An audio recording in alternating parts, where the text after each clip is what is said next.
दुनिया की सबसे भयानक बीमारी कौन सी है? मेरे पास लिस्ट है। ट्यूबरक्लोसिस। ट्यूबरक्लोसिस की सच्चाई ये है कि 10% ट्यूबरक्लोसिस के मरीज ट्यूबरक्लोसिस से नहीं मारे जाते, सुसाइड से मरते हैं। ये ऑफिशियल फिगर है। यानी कि ट्यूबरक्लोसिस के पेशेंट अपने बीमारी से और बीमारी के इलाज से इतना परेशान हो जाते हैं तो उन्हें लगता है कि मरना ही ज़्यादा आसान है, सुसाइड करना ज़्यादा आसान है।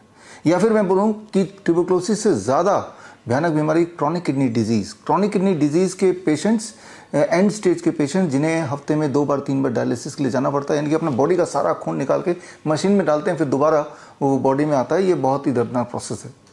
और क्रॉनिक किडनी डिजीज़ के अगर पेशेंट से पूछें, सिर्फ पेशेंट सफ़र नहीं करता, पूरा परिवार सफ़र करता है। तो मान लें हम कि chronic kidney disease should be called as the most dangerous disease. लेकिन अगर हम बात करें कैंसर की, तो कैंसर के पेशेंट को आपने देखा है जो भयंकर तरह से उनके, मान लो ओरल कैंसर है, घाव ऐसे होते हैं जिसमें खून टपकता है और लिटरली कीड़े घूमते रहते हैं और वो भी गिर रहे होते हैं और बहुत ज़्यादा पेन में तड़पते हैं, कमज़ोर हो जाते हैं, वीक हो जाते हैं, वेट घट जाता है। तो हम मान लें कि नहीं, कैंसर सबसे ज़्यादा डेंजरस भयानक बीमारी बोल सकते हैं। या फिर हम बोलें ऑटिज़म की बात कर लें। छोटा बच्चा अभी 2-3 साल का है, ऑटिज़म डिटेक्ट हो गया, यानी कि ज़िंदगी भर वो ऑटिज़म का पेशेंट बना रहेगा। यानी कि उसे आम भाषा में कोई पागल बोल सकता है, मंदबुद्धि बोल सकता है, यानी कि he will be dependent on somebody else for rest of the life.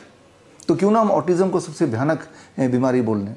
या फिर हम इनफर्टिलिटी की बात कर लेते हैं। इनफर्टिलिटी जो सोशल स्टिग्मा से जुड़ा हुआ भी है, इरेक्टाइल डिसफंक्शन, इनफर्टिलिटी। या फिर गैंग्रीन की बात कर लें। गैंग्रीन यानी कि जिसमें पैरों के उंगलियां सड़ने लगती हैं, आंखों के सामने गलने लगती है, जैसे मोमबत्ती पिघलता है, उसी तरह से। कौन सी बीमारी ज़्यादा भयानक है? मेरे हिसाब से ज़्यादा भयानक बीमारी है अज्ञानता।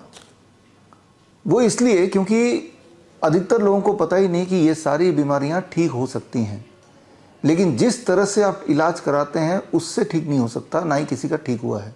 क्या डायलिसिस से कभी क्रॉनिक किडनी डिजीज ठीक हुआ है? क्या कीमोथेरेपी से कभी कैंसर ठीक हुआ है?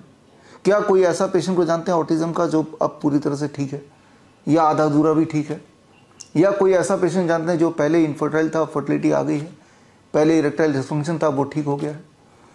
जो मेथड आप यूज़ करते हैं, जो कन्वेंशनल एलोपैथिक ट्रीटमेंट आप यूज़ करते हैं, उसमें कोई इलाज नहीं है। दैट इज़ अज्ञानता। तो करना क्या होगा? मेरे पेशेंट ठीक होते हैं, डॉक्टर BRC के प्रोटोकॉल जो फॉलो करते हैं वो घर पे रह के ही ठीक होते हैं, और इतनी भयानक दिखने वाली बीमारी का आसान से आसान इलाज अवेलेबल है, वो भी एविडेंस बेस्ड।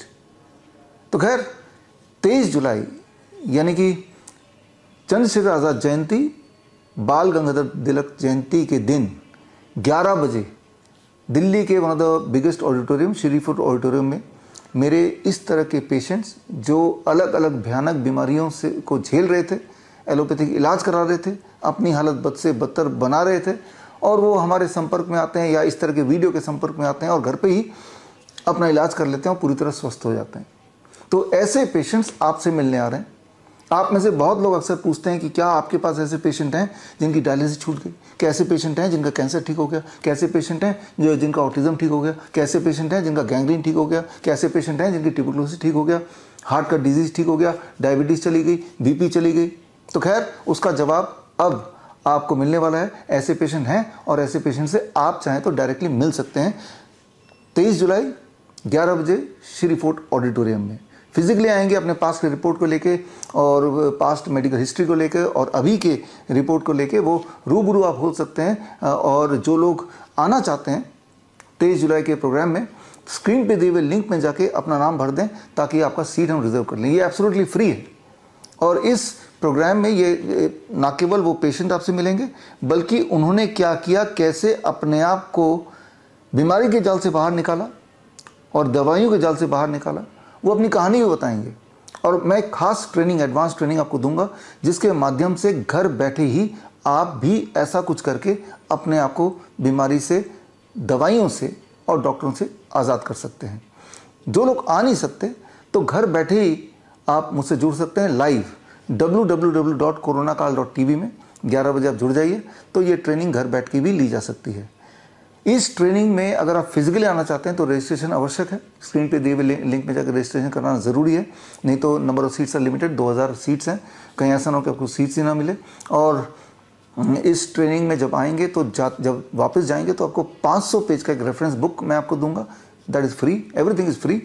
और उस बुक का मकसद ये है कि जो भी आपने ट्रेनिंग में सीखा और जो भी आप घर में करना चाहते हैं उसके सारे इंस्ट्रक्शन, क्यों करना है, क्या नहीं करना है, डायग्नोस्टिक कैसे करना और किन डायग्नोस्टिक भरोसा करना है, किस पे नहीं, ये छोटी छोटी इंपॉर्टेंट बातें जिनका जानना समझना आपके लिए ज़रूरी है।